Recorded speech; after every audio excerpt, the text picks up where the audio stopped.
Kung ganito ang gagawin mo, pagsisisihan mo ito habang buhay. Kahit anong sabihin ng iba, gusto kong makasama siya. Sa sandaling umalingaw-ngaw ang mga salitang iyon, tila nagyelo ang hangin sa paligid. Ngunit sa likod ng matitigas na pananalitang ito ay nagtatago ang isang malalim na pag-ibig na hindi sukat akalain ng sinuman. Isang 26 taong gulang na babae mula sa Romania, si Cosmina, at isang lalaking Pilipino mula sa isang simpleng pamilya sa Laguna, si Jose. Ang kanilang munting pagkikita sa Sampaloc, Maynila, ay magdudulot pala ng panibagong simoy ng hangin sa agrikultura ng Pilipinas. Sino ang mag-aakala? Halina't sabay-sabay nating tunghayan ang kanilang kwento. Noong tagsibol ng 2020, si Cosmina, isang 26 taong gulang na babae mula sa Romania, ay palaging kumakain ng kanyang hapunan sa iisang 7-Eleven sa parehong oras araw-araw. Narinig niyo na ba ang bansang Romania? Isa itong bansa sa silangang Europa kung saan maraming kabataang babae ang naghahanap ng bagong buhay sa ibang bansa. Isa si Cosmina sa kanila. Nagtapos siya ng agricultural engineering sa universidad at habang nanonood ng mga anime, unti-unti siyang humanga sa kultura ng Asya. Nang mabalitaan niya na may isang universidad sa Pilipinas na nag-aalok ng isang exchange student program, lakas loob siyang sumubok. Ngunit ang katotohanan ay mas mahirap kaysa sa kanyang inaasahan. Ang hadlang sa wika ay higit pa sa kanyang akala at hindi rin madali ang pakiramdam na tinitingnan bilang isang dayuhan. Higit sa lahat, ang pinakamalaking pasanin ay ang pinansyal. Upang makatipid sa matrikula at gastusin sa pamumuhay, umupa siya ng isang maliit na kwarto sa Sampaloc, Maynila. Isa sa mga lugar na may mas murang upahan. Ang pagkain ng kanin na may ulam mula sa 7-Eleven para sa isang pagkain sa isang araw ay isang luho na para sa kanya. Nang araw na iyon, tulad ng dati, bumili si Cosmina ng kanyang pagkain at naglalakad sa isang masikip na eskinita. Pasan-pasan niya ang isang bag na puno ng mabibigat na libro at laptop habang sa kabilang kamay ay hawak ang isang mainit na lalagyan ng pagkain. Dahan-dahan siyang naglalakad patungo sa kanyang tinutuluyan. Hinahaplos ng malamig na hangin ng gabi ang kanyang mga pisngi at ang ilaw mula sa mga poste ay nagpapahaba sa kanyang anino. At sa sandaling iyon, "Miss, mukhang mabigat po yan. Tulungan na kita?" Nagulat si Cosmina sa boses na narinig niya mula sa kanyang likuran at lumingon. Isang lalaking Pilipino na hindi katangkaran, simple ang pananamit, at may magandang ngiti ang nakatayo roon. Sa unang tingin, mukha siyang tipikal na binatang taga-probinsya, ngunit ang kanyang mga mata ay tunay na nagpapakita ng kabaitan. "Okay lang po. Kaya ko na," sagot ni Cosmina sa medyo hirap niyang Tagalog. Ngunit hindi sumuko ang lalaki. "Doon din po ang daan ko. Okay lang po talaga. Yung bag niyo na lang po ang dadalhin ko," muli niyang sabi.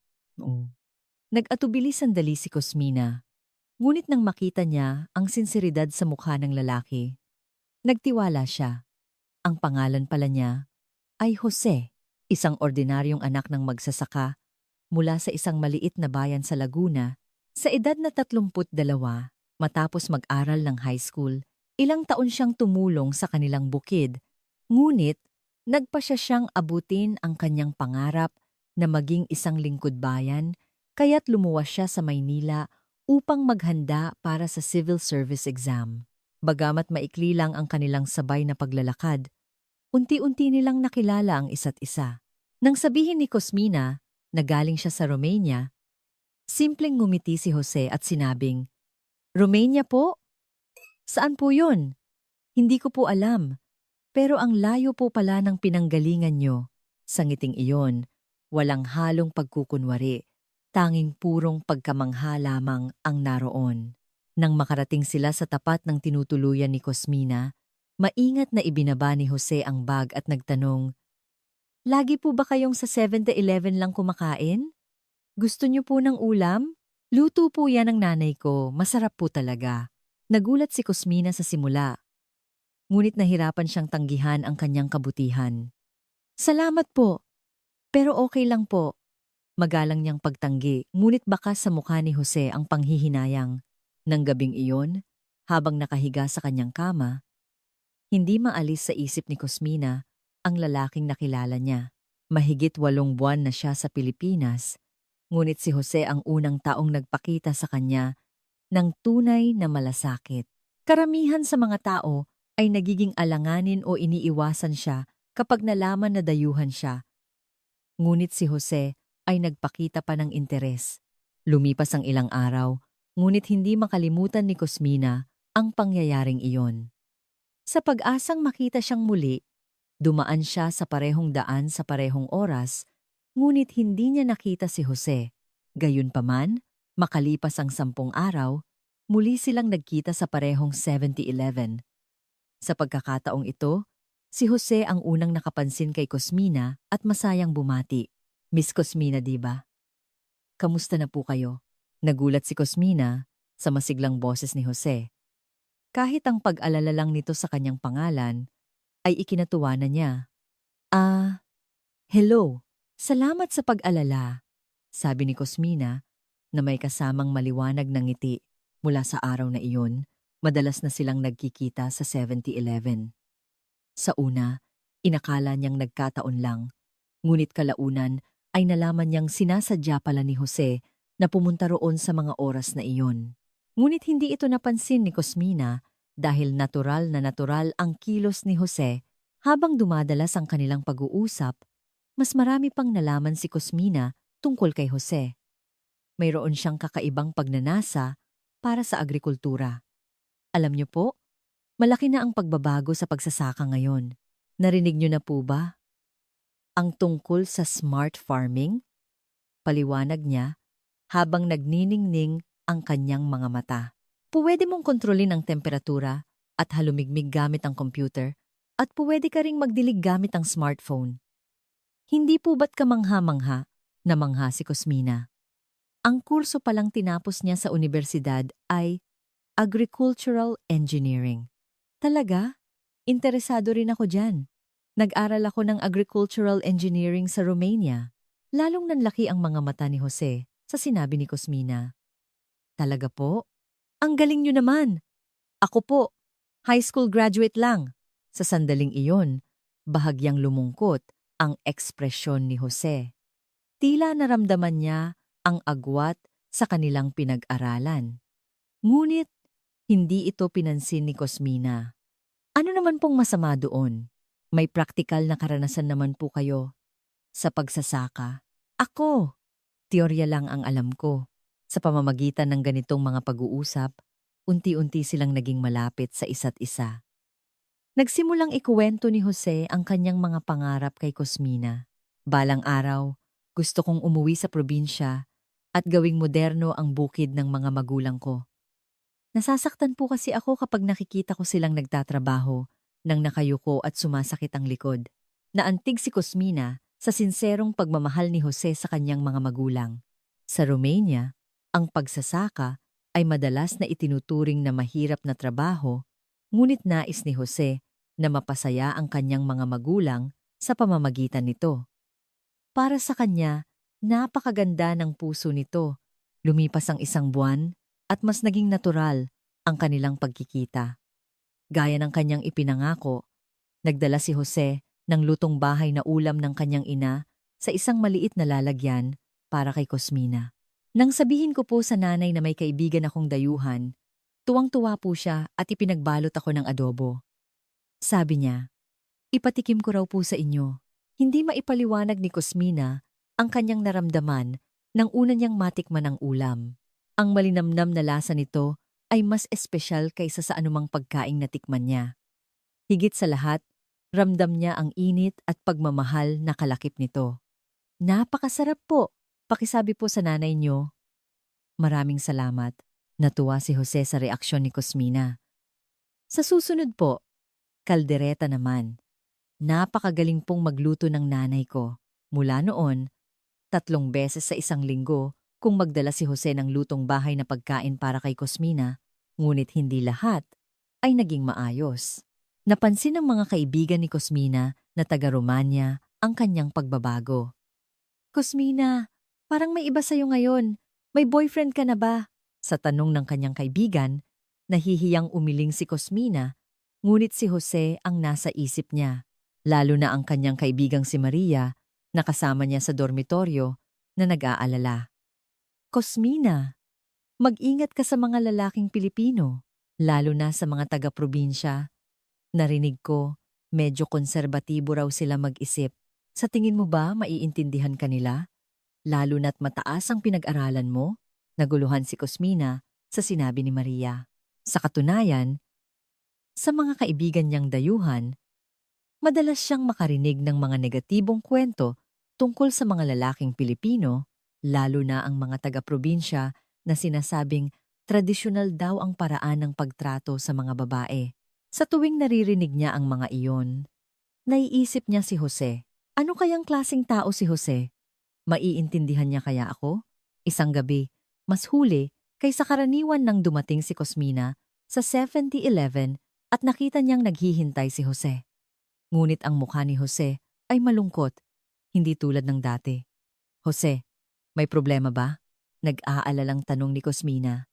Nag-atubili sandali si Jose bago nagsalita. Miss Cosmina, ano po ang tingin niyo sa akin? Nabigla si Cosmina sa biglaang tanong. Bakit mo naman naitanong yan? Wala po. Naisip ko lang po. Baka isipin niyo na masyado akong probinsyano at baduy. Sa katunayan, nakarinig din si Jose ng mga katulad na komento mula sa mga tao sa paligid niya.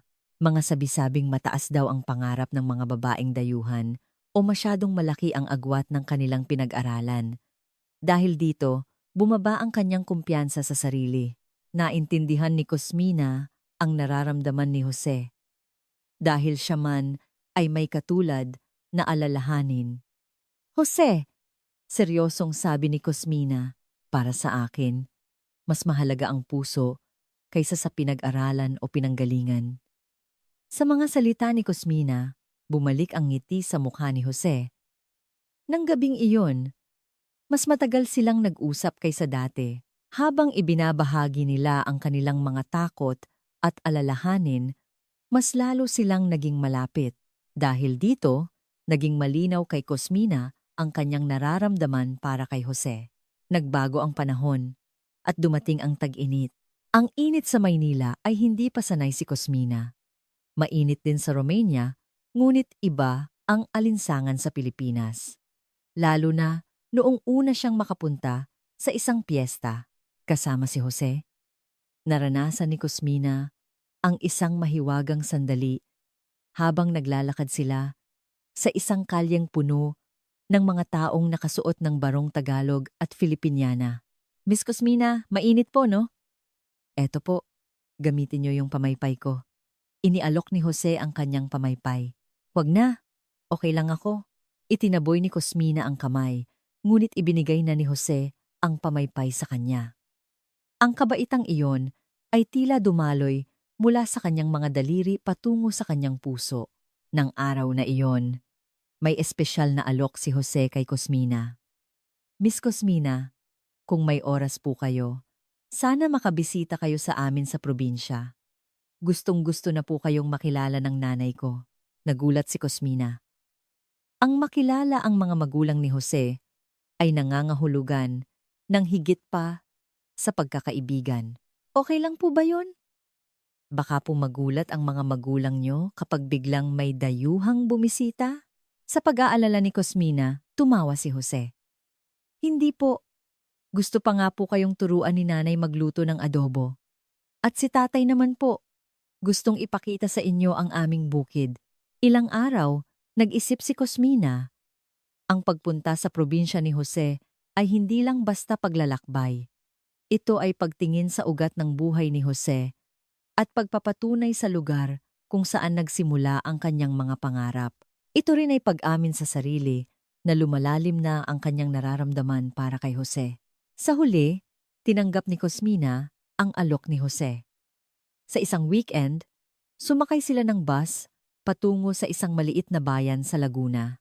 Ang tanawin ng kanayunan ng Pilipinas mula sa bintana ng bus ay nagbigay ng bagong damdamin kay Cosmina. Ang walang katapusang palayan, ang mga bundok sa malayo, at ang mga kalat-kalat na bahay kubo ay parang isang pinta. Ang bayan ni Jose ay talagang maliit. Mula sa terminal ng bus, kailangan pang sumakay ng jeep at pagkatapos ay tricycle. Ngunit kahit ang abalang iyon ay isang bagong karanasan para kay Cosmina. Mayroong kapayapaan na hindi niya maramdaman sa syudad. Ang bahay ni na Jose ay isang simpleng bungalow sa bungad ng kanilang barangay. May maliit na hardin ng gulay sa harapan at sa likod ay may ilang greenhouse. Nay, nandito na po kami ni Cosmina. Malakas na tawag ni Jose sa kanyang ina. Mula sa loob ng bahay, dali-daling lumabas ang ina ni Jose. Naku, iha, buti nakarating kayo ng maayos sa malayong biyahe. Halika, tuloy kayo. Agad na sinalubong ng ina ni Jose si Cosmina ng isang masayang ngiti. Sa mainit na pagtanggap na iyon, naantig ang puso ni Cosmina. Bagamat hindi sila gaanong magkaintindihan sa wika, ramdam na ramdam niya ang sinseridad. Ang loob ng bahay ay simple ngunit napakalinis. Ang mga pagkaing maingat na inihanda ng ina ni Jose ay nakahain na sa mesa. May kaldereta, inihaw na isda, atsara, at mainit na kanin.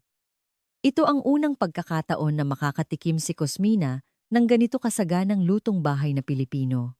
Hija, kain ka lang ng marami.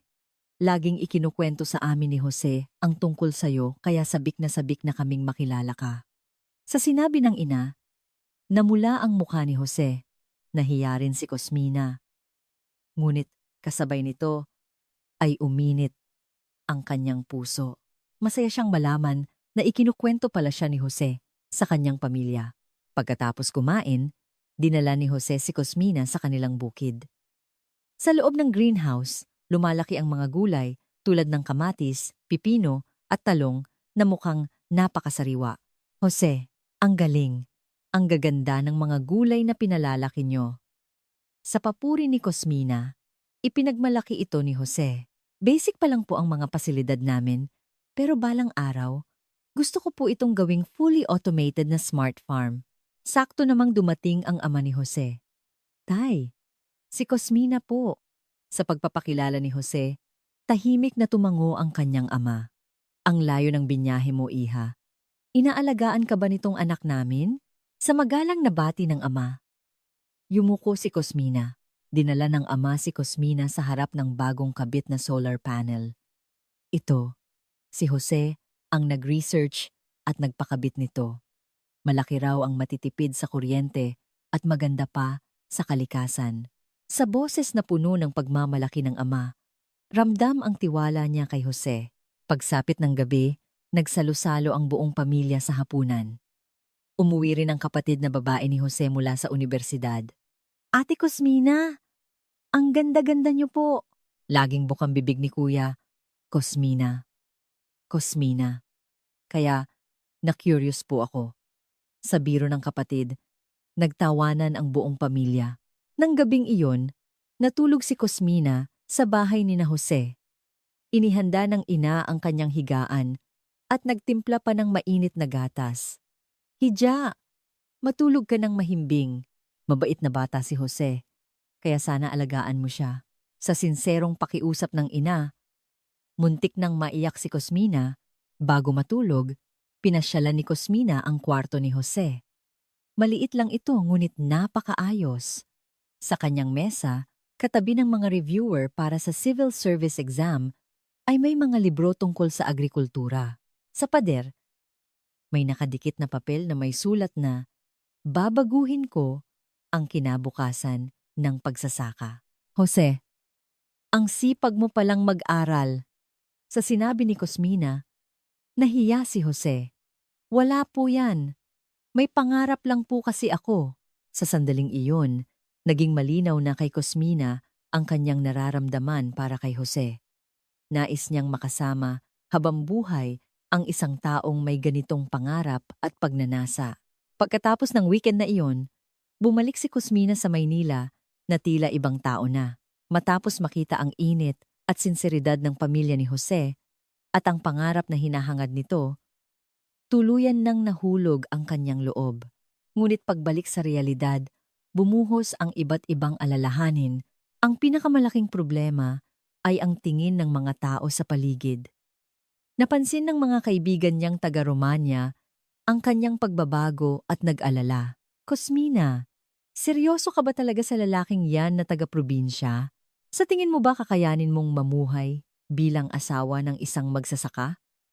Sa tapat na tanong ng kaibigang si Maria, hindi makasagot si Cosmina, lalo pa nang ikuwento niya ito sa kanyang mga magulang. Mas matindi pa sa inaasahan ang kanilang reaksyon. Cosmina, anak, para lang dyan ka pa nagpunta sa malayo? Para mag-asawa ng isang magsasaka? Nag-aral ka pa naman sa unibersidad. Ang dismayadong boses ng kanyang ina ang narinig niya sa international call. Naiintindihan naman niya ang panig ng kanyang mga magulang sa Romania. Para sa kanila, nagsumikap ang kanilang anak na makapag-aral sa Pilipinas para sa mas magandang kinabukasan.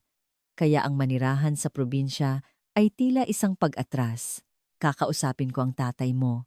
Pero pag-isipan mo itong mabuti, nalito si Cosmina. Sa isang banda, gusto niyang makasama si Jose, ngunit sa kabilang banda, naiintindihan niya ang pag-aalala ng kanyang pamilya. Magiging masaya kaya siya sa buhay sa probinsya ng Pilipinas? Kaya ba talaga siyang panagutan ni Jose habang buhay?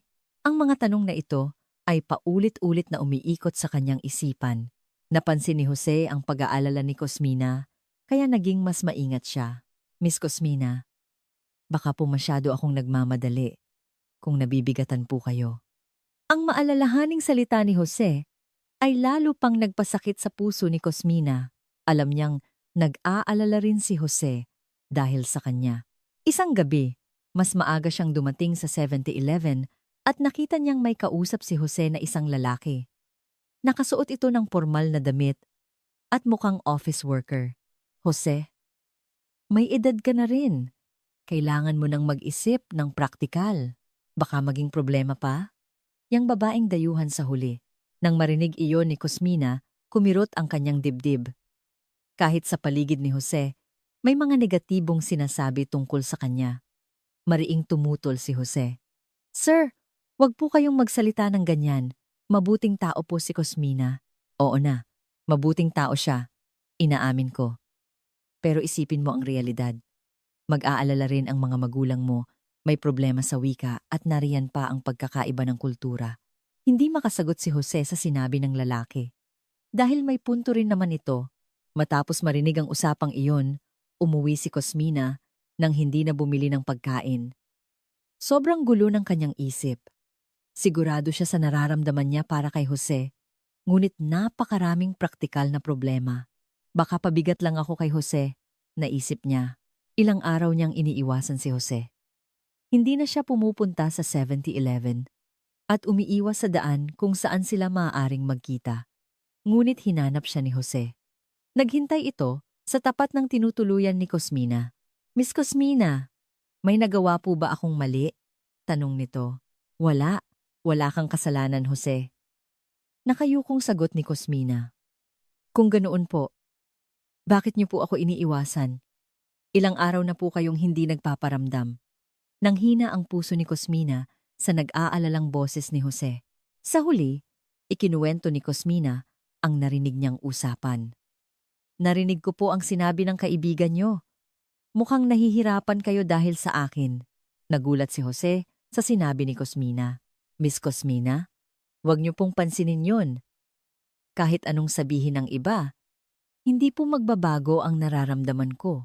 Bagamat medyo gumaan ang loob ni Cosmina sa matatag na paninindigan ni Jose, nanatili pa rin ang kanyang kaba. Nang gabing iyon, nagkaroon sila ng mahaba at tapat na pag-uusap habang ibinabahagi nila ang kanilang mga alalahanin at takot. Mas lalo nilang naintindihan ang isa't isa. Miss Cosmina, marami rin po akong alalahanin. Kung mapapasaya ko po ba kayo? Kung makaka-adjust po ba kayo sa buhay sa probinsya? Pag-amin ni Jose sa sarili niyang mga takot. Pero isa lang po ang sigurado ko. Gusto ko pong abutin ang mga pangarap ko kasama kayo. Ang mga bagay na hindi ko kayang gawin mag-isa, sa tingin ko po, Magagawa ko kung kasama ko kayo. Naluha si Cosmina sa sinserong pagtatapat ni Jose. Ibinahagi rin niya ang kanyang tunay na nararamdaman.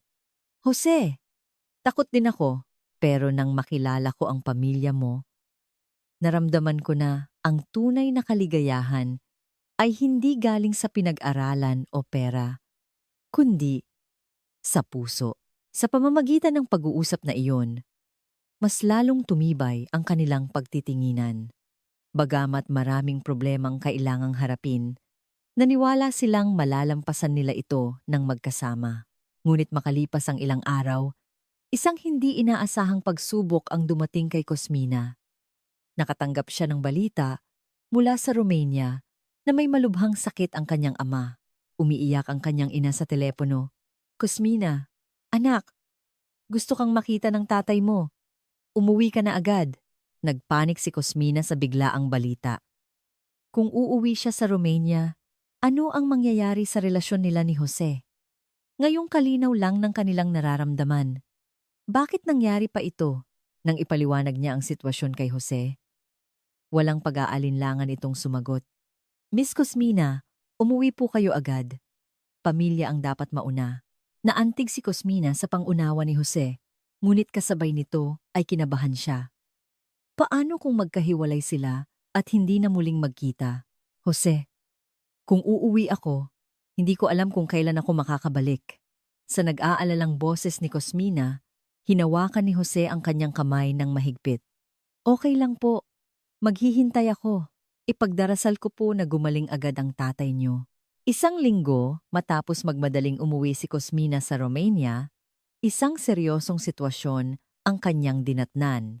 Ang kanyang ama ay na-confine sa ICU dahil sa atake sa puso at ang kanyang ina ay ilang araw nang hindi kumakain ng maayos. Naging abala si Cosmina sa pag-aalaga sa kanyang ama, pabalik-balik sa ospital at bahay. Sa kabutihang palad, unti-unting bumuti ang kalagayan ng kanyang ama pagkatapos ng operasyon, ngunit kailangan pa ng panahon para tuluyan siyang gumaling.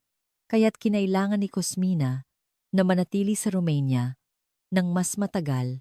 Hindi pa malinaw kung kailan siya makakabalik sa Pilipinas, ngunit may isang hindi inaasahang nangyari. Nang medyo magkamalay na ang kanyang ama, sinabi nito kay Cosmina, "Anak, ikuwento mo sa akin ang tungkol sa binatang nakilala mo sa Pilipinas. Narinig ko sa nanay mo, mukhang mabuting tao raw." Nagulat si Cosmina. Hindi niya inaasahan na magpapakita ng interes ang kanyang ama kay Jose. Tay, mas mahalaga po ang kalusugan niyo ngayon. Nang subukang umiwas ni Cosmina, tumawa ang kanyang ama. Ano ka ba? Sa tingin mo, bakit ako nagkasakit ng ganito? Dahil sa pag-aalala sa'yo, nag-iisa ka dyan sa Pilipinas. Ano bang magagawa ng tatay mo? Naluha si Cosmina sa sinabi ng kanyang ama. Tay, okay lang po ako. Marami po akong nakilalang mabubuting tao sa Pilipinas. Maingat na sumagot si Cosmina at tumango ang kanyang ama. Ganun ba? Tungkol sa binatang iyon na si Jose, nagsasaka raw sa Pilipinas? Narinig ko, malaki na raw ang pag-unlad ng agrikultura doon. Sa katunayan, noong bata pa ang kanyang ama, interesado rin ito sa pagsasaka dahil ang agrikultura ay isa sa mga pangunahing industriya sa Romania. Positibo ang kanyang pananaw sa modernong teknolohiya ng agrikultura. Makalipas ang ilang araw, lakas loob na nag-alok si Cosmina ng video call kay Jose. Nang makita niya muli ang mukha ni Jose, naantig ang kanyang puso. Miss Cosmina, kamusta na po ang tatay niyo? Ang unang tanong ni Jose ay tungkol sa kalagayan ng kanyang ama, na lalong ikinatuwa ni Cosmina. Medyo okay na po siya. Siya nga pala, Jose. Gusto ka raw pong makilala ng tatay ko. Nagulat si Jose sa sinabi ni Cosmina. Talaga po? Gusto niyo po bang pumunta ako dyan sa Romania? Sa totoo lang, naiisip na rin ni Jose iyon. Sa loob ng isang buwang wala si Cosmina, marami siyang napag-isipan. Kung talagang mahal niya si Cosmina, kailangan niyang ipakita ang kanyang sinseridad sa pamilya nito.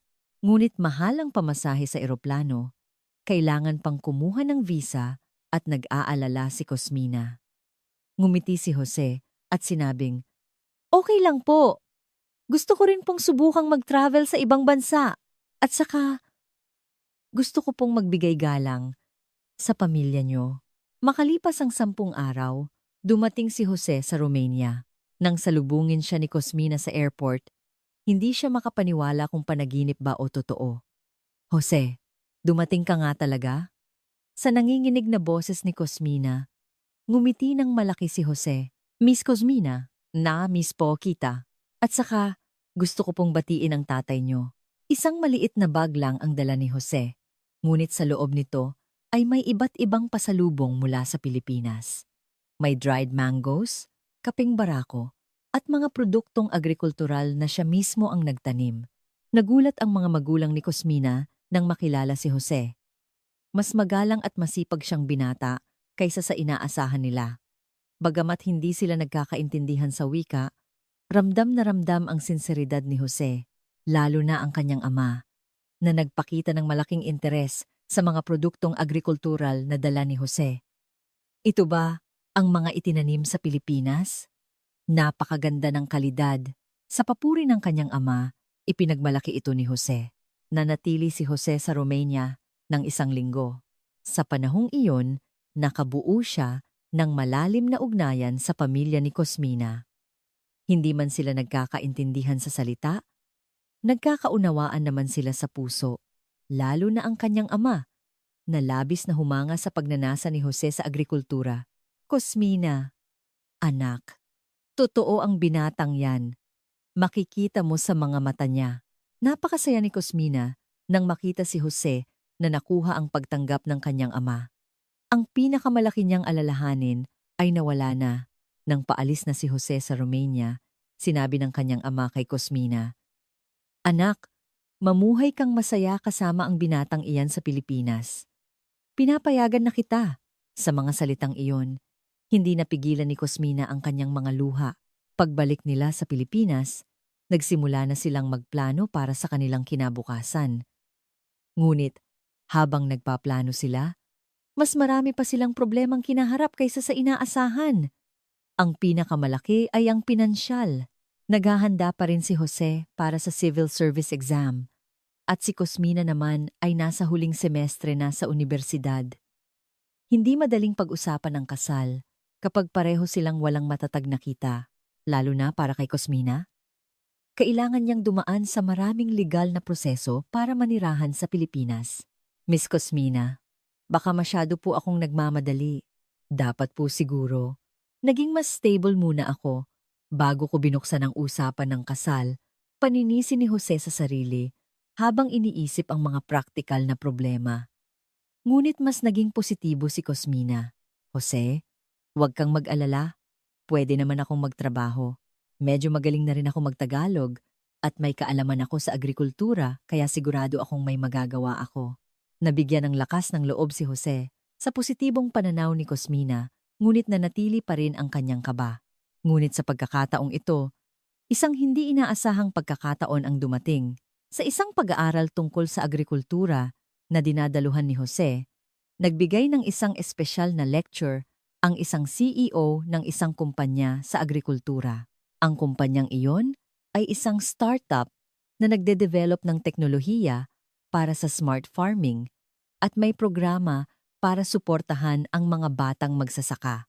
Kailangan ng agrikultura ngayon ng mga bagong ideya, lalo na ang mga may karanasan sa ibang bansa o may global na pananaw. Sana marami sa inyo ang mag-apply. Nang marinig ng CEO ang mga salitang iyon, naisip ni Jose si Cosmina. "Miss Cosmina, baka po interesado kayo? Naghahanap po ng intern yung agricultural startup."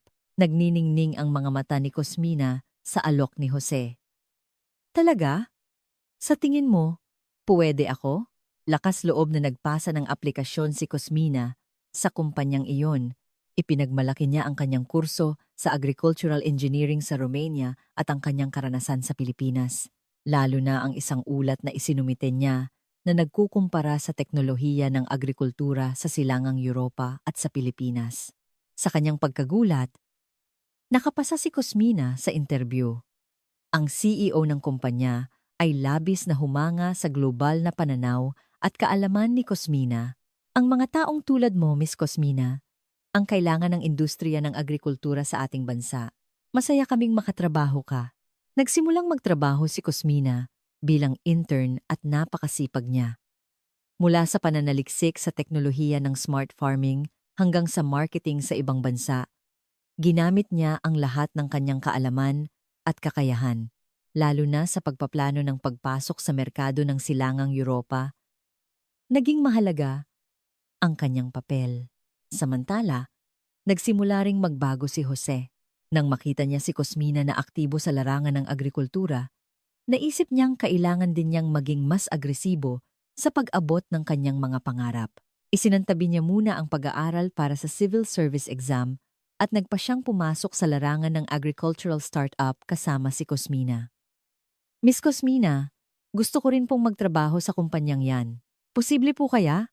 Nagulat si Cosmina sa alok ni Jose. Talaga? Paano na yung civil service exam mo? Maganda rin pong maging lingkod bayan. Pero mas mahalaga po sa akin na abutin ang pangarap ko kasama kayo. Sa tingin ko po, may magagawa tayong makabuluhan sa larangan ng agrikultura kung magkasama tayo. Naantig si Cosmina sa sinserong salita ni Jose. Ipinakilala ni Cosmina si Jose sa CEO ng kumpanya. Sir, may kilala po ako. Napakalaki po ng pagnanasa niya sa agrikultura. Marami rin po siyang praktikal na karanasan. At alam niya ang sitwasyon sa mismong bukid. Dahil sa rekomendasyon ni Cosmina, nabigyan din si Jose ng pagkakataong magtrabaho sa kumpanya. Nang magsimula silang magtrabaho ng magkasama, isang kamanghamanghang synergy ang lumitaw.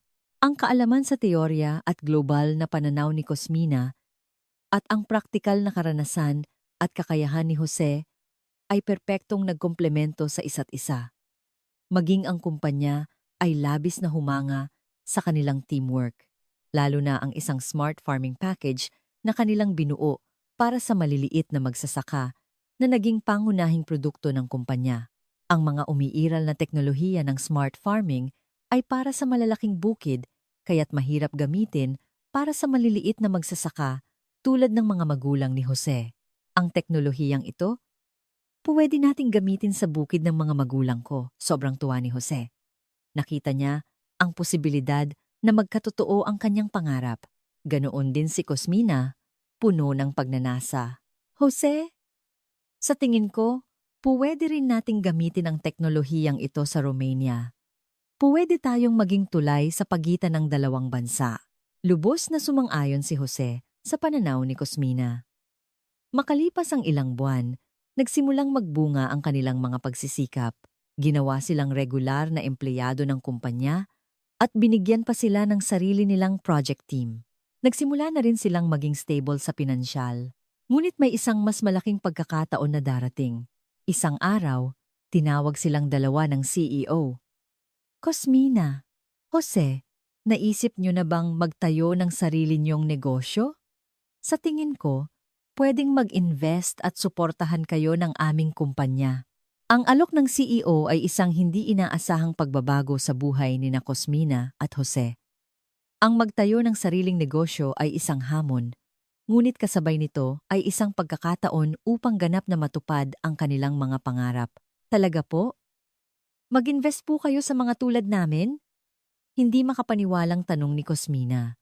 Ngumiti ang CEO at ipinaliwanag.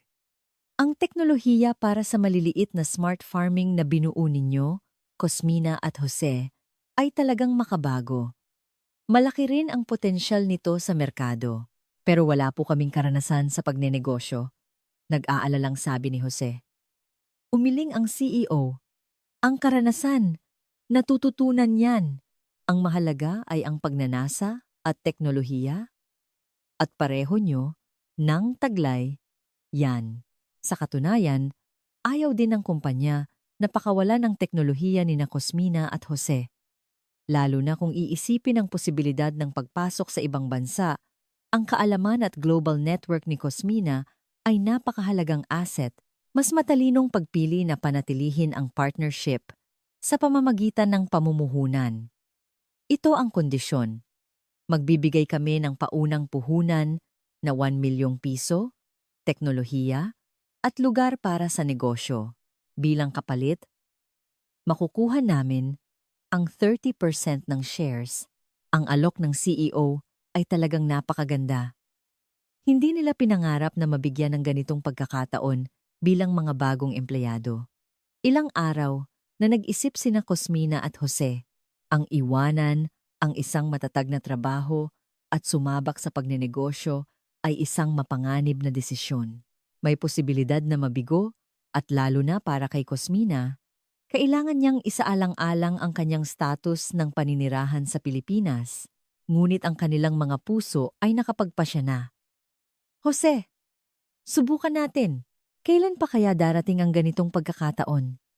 Sa sinabi ni Cosmina, tumango si Jose. Tama ka. Kahit mabigo tayo, hindi natin pagsisisihan. Sa huli, nagpasya silang magtayo ng sariling kumpanya. Pinangalanan nila itong Green Bridge. Nangangahulugang isang lunti ang tulay na nag-uugnay sa Pilipinas at sa mundo. Ideya ito ni Cosmina, ngunit gustong-gusto ni Jose ang pangalan. Napakabusi nila sa simula ng kanilang negosyo. Mula sa pag-develop ng teknolohiya, marketing, hanggang sa customer management, silang dalawa ang gumagawa ng lahat. Karaniwan na ang magtrabaho ng 20 oras sa isang araw at wala silang pahinga kahit weekend. Ang pinakamahirap ay ang paghahanap ng unang customer. Jose, sa tingin mo ba may magsasakang gagamit ng produkto natin? Kinakabahang tanong ni Cosmina. Perpekto ang teknolohiya sa teorya, ngunit hindi nila alam kung tatanggapin ito sa tunay na merkado. Ngunit isang hindi inaasahang pagkakataon ang dumating mula sa bayan ni Jose. Jose, yung teknolohiya raw na binuo nyo, pwede ba naming subukan dito sa barangay namin? Tawag ito mula sa kanilang barangay captain. Sa katunayan, ipinagmamalaki ng ama ni Jose sa mga kababayan nila ang ginagawa ng kanyang anak. Itong anak kong si Jose, kasama ang asawa niyang dayuhan, nagde-develop ng teknolohiya sa pagsasaka. Ang simpleng pagmamalaki ng ama ang naging daan sa kanilang unang pagkakataon. Agad na umuwi sina Cosmina at Jose sa kanilang probinsya. Ang pagpapakita ng kanilang teknolohiya sa harap ng mga kababayan nila ay nakakakaba. Kung magtagumpay sila, maganda. Ngunit kung mabigo, mapapahiya ang pamilya ni Jose. Mga kababayan, kung gagamitin niyo po ang sistemang ito, pwede ninyong kontrolin ang temperatura ng inyong greenhouse gamit ang inyong smartphone. Medyo hirap pa si Cosmina sa pagpapaliwanag sa Tagalog, ngunit namangha ang mga tao. Talaga? Pwede palang magsaka gamit ang smartphone? Naging matagumpay ang demonstrasyon. Lalo na, ang interface na ginawa nilang madaling gamitin kahit para sa mga matatanda ay nakakuha ng magandang puna. Napakadali palang gamitin ito, kaya kahit ng mga matatandang tulad namin. Sa sinabi ng isang matandang magsasaka, napakasaya ni Cosmina. Nang araw na iyon, 5 magsasaka mula sa kanilang barangay ang pumirma ng kontrata. Ito ang sandali ng kanilang unang benta. Cosmina, nagawa natin! Sobrang tuwa ni Jose at niyakap si Cosmina. Ito ang unang pagkakataon na hayagan siyang nagpakita ng pagmamahal sa harap ng kanilang mga kababayan. Itong si Jose, nakahanap talaga ng mabuting asawa, biro ng barangay captain at nagtawanan ang lahat. Sa sandaling iyon, naramdaman ni Cosmina na tunay na siyang bahagi ng bayang iyon, ng pamilyang iyon. Mabilis na kumalat ang balita ng kanilang tagumpay. Nagsimulang magtanong ang mga kalapit na barangay at nagpakita rin ng interes ang media na may kinalaman sa agrikultura. Ang kwento ng isang binatang Pilipino at isang babaeng taga-Romania na lumikha ng teknolohiya sa agrikultura ay naging usap-usapan. Makalipas ang ilang araw, nakatanggap sila ng isang alok para sa interview mula sa isang sikat na magasin sa agrikultura. Ano ang sikreto sa tagumpay ng Green Bridge? Tanong ng reporter. Sumagot si Cosmina. Sa tingin ko, ito ay dahil sa pagsasama ng mga taong may magkakaibang background para lumikha ng bagong halaga. At ang pinakamahalaga ay ang sinseridad, dagdag ni Jose. Ang pusong gustong tumulong sa mga magsasaka ay mas nauuna kaysa sa teknolohiya. Ang tapat na interview ng dalawa ay nagbigay inspirasyon sa maraming tao. Ngunit kasabay ng tagumpay ay dumating din ang mga bagong hamon. Habang dumarami ang mga order, kailangan nilang dagdagan ng produksyon at kumuha ng mas maraming empleyado. Higit sa lahat, lumalaki ang pressure para sa pagpasok sa ibang bansa. Miss Cosmina, paano ang pagpasok sa Romania? Kayo ang pinakanakakaalam sa sitwasyon doon. Mungkahi ng CEO ng kumpanyang namuhunan sa kanila. Tila dumating na ang panahon para tunay na magningning ang halaga ni Cosmina. Ang mungkahi na pumasok sa Romania ay may espesyal na kahulugan para kay Cosmina. Ang maibahagi ang advanced na teknolohiya ng agrikultura sa kanyang sariling bansa ay isang napakahalagang bagay, personal man o para sa negosyo. Ngunit kasabay nito, malaki rin ang pressure. Jose, sa tingin mo, kaya ko ba? Malaki ang pagkakaiba ng merkado sa Romania at sa Pilipinas. Sa pag-aalala ni Cosmina, ngumiti si Jose. Sino pa ba ang mas nakakaalam sa Romania kaysa sa iyo, Cosmina? At saka, magkasama naman tayo. Nagplano silang dalawa ng isang 2 buwang biyahe para sa market research sa Romania. Sa pagkakataong ito, si Cosmina naman ang magiging gabay ni Jose sa kanyang sariling bayan. Nagkapalit sila ng papel. Nang dumating si Jose sa Romania, labis siyang namangha. Cosmina, ang lalaki pala ng mga bukid dito. Ang agrikultura sa Romania ay karamihang malakihan. Ibang-iba sa Pilipinas, kung saan karamihan ay maliliit na pamilyang magsasaka. Kaya nga iniisip ko kung paano natin ia-apply ang ating teknolohiya, medyo nalungkot si Cosmina. Ang teknolohiya para sa maliliit na bukid na naging matagumpay sa Pilipinas ay maaaring hindi angkop sa Romania. Ngunit habang nagsasagawa sila ng local research, nakatuklas sila ng isang bagong posibilidad. Bagamat malalaki ang mga bukid, kailangan ng isang sistema para pamahalaan ito ng bahagi. Jose, sa tingin ko, pwede nating i-expand ang ating teknolohiya bilang isang smart management system para sa bawat zone. Nagpakita rin ng malaking interes ang ama ni Cosmina sa proyektong ito. Lubos nang gumaling, aktibong sinuportahan ng kanyang ama ang negosyo ng kanyang anak. Cosmina, anak, kailangang magbago ng agrikultura sa ating bansa. Ikaw ang mangunguna sa pagbabagong iyon. Naging mainit din ang reaksyon ng mga taong may kinalaman sa agrikultura na nakilala nila doon. Ipapasok niyo ang smart farming technology ng Pilipinas sa Romania? Napaka-interesante niyan. Isang opisyal mula sa Department of Agriculture ng Romania ang humiling ng isang pulong sa kanila. Ngunit isang hindi inaasahang problema ang lumitaw. Sinimulang harangin ng mga lokal na kumpanya sa agrikultura ang pagpasok ng isang banyagang kumpanya. Lumabas ang mga sentimientong sinisira ng banyagang teknolohiya ang ating agrikultura. Cosmina, anong gagawin natin? Hindi ko inaasahan ang ganitong reaksyon. Nataranta si Jose, ngunit kalmado si Cosmina. Okay lang yan. Sa mga ganitong pagkakataon, kailangan nating ipakita ang ating sinseridad. Nag-alok si Cosmina ng isang pulong sa mga lokal na magsasaka. Ako po ay isang taga-Romania. Ang gusto ko lang po ay mapaunlad ang agrikultura ng ating bansa. Sa sinserong pakiusap ni Cosmina, unti-unting bumukas ang puso ng mga magsasaka, lalo na nang ipakita ni Cosmina na nauunawaan niya ang mga hirap ng mga lokal na magsasaka. Tuluyang nagbago ang bunigi. Ang babaeng ito, tunay na kakampi natin. Kahit banyaga ang asawa niya, hindi niya kinalimutan ang kanyang sariling bayan. May sariling paraan din si Jose para mapalapit sa mga lokal. Tumulong siya mismo sa mga bukid at natural na ipinakilala ang teknolohiya ng Pilipinas. Kahit hindi kami nagkakaintindihan sa salita, nagkakaintindihan naman kami bilang mga magsasaka, sabi ng isang magsasakang taga-Romania. Pagkatapos ng 2 buwang pagsisikap, sa wakas ay nakuha nila ang kanilang unang kontrata. Sa isang proyektong sinusuportahan ng gobyerno, gagamitin ang teknolohiya ng Green Bridge bilang isang pilot project.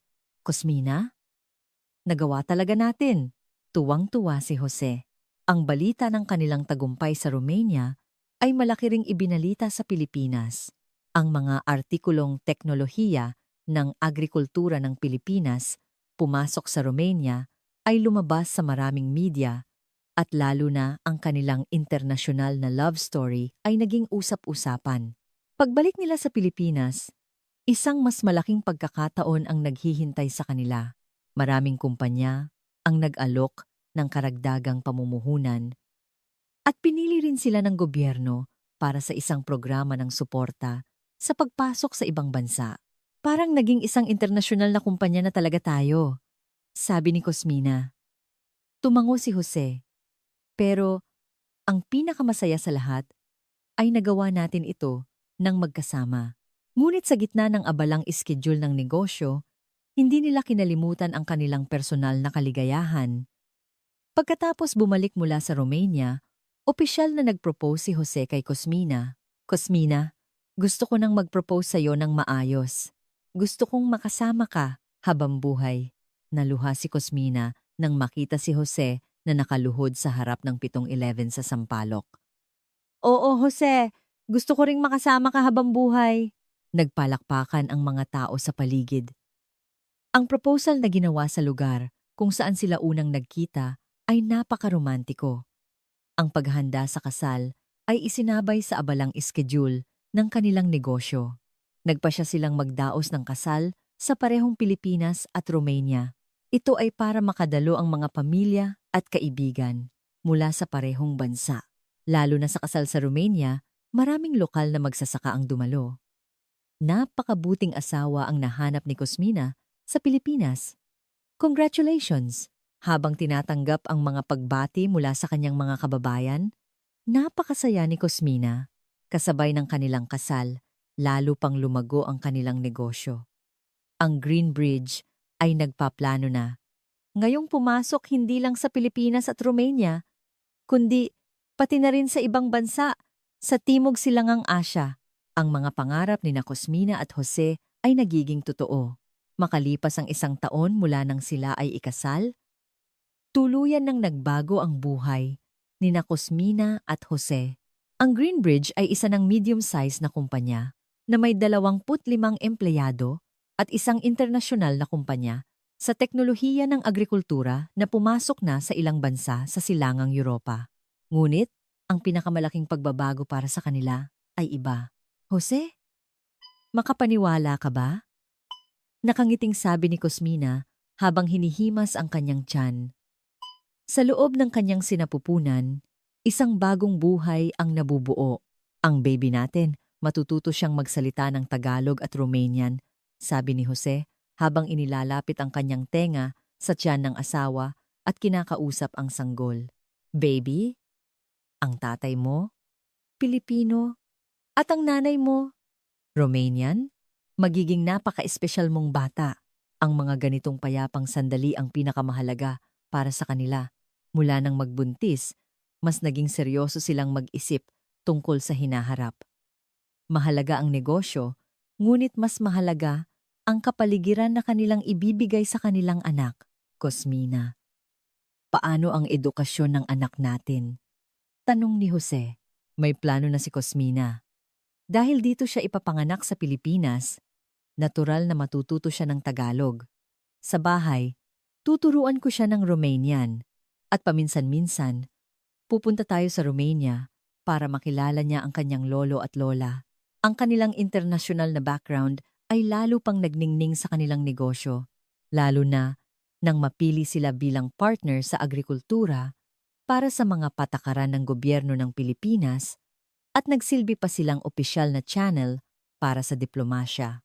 Representative Cosmina, malaki ang naitulong niyo sa pagpirma ng MOU sa pagitan ng Pilipinas at Romania sa kooperasyon sa agrikultura, sabi ng isang opisyal mula sa Department of Agriculture.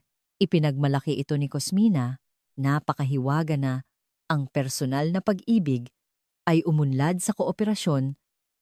Makalipas ang ilang buwan, ipinanganak ang kanilang unang anak, isang malusog na batang lalaki. Pinangalanan nila siyang Isagani. Ito ay sumisimbolo sa pagnanais na palakihin siyang parang isang puno na nag-uugnay sa dalawang bansa, Pilipinas at Romania. Sa Romanian, "Ang cute-cute ng ating Isagani," sabi ni Cosmina habang karga ang kanyang anak, puno ng kaligayahan. Naluha rin si Jose habang tinitingnan ang kanyang anak. "Cosmina, salamat. Salamat sa napakahalagang regalong ito." Ang balita ng pagsilang ni Isagani ay nagdulot ng malaking kagalakan sa pamilya ni Cosmina sa Romania. "May apo na tayo." Tuwang-tuwa ang ama ni Cosmina habang tinitingnan ang apo sa video call. Gusto na namin siyang makita. Ngayon, nagpaplano sina Cosmina at Jose na palakihin si Isagani sa parehong bansa. Nais nilang maranasan niya ang dalawang kultura at lumaki bilang isang tunay na global citizen.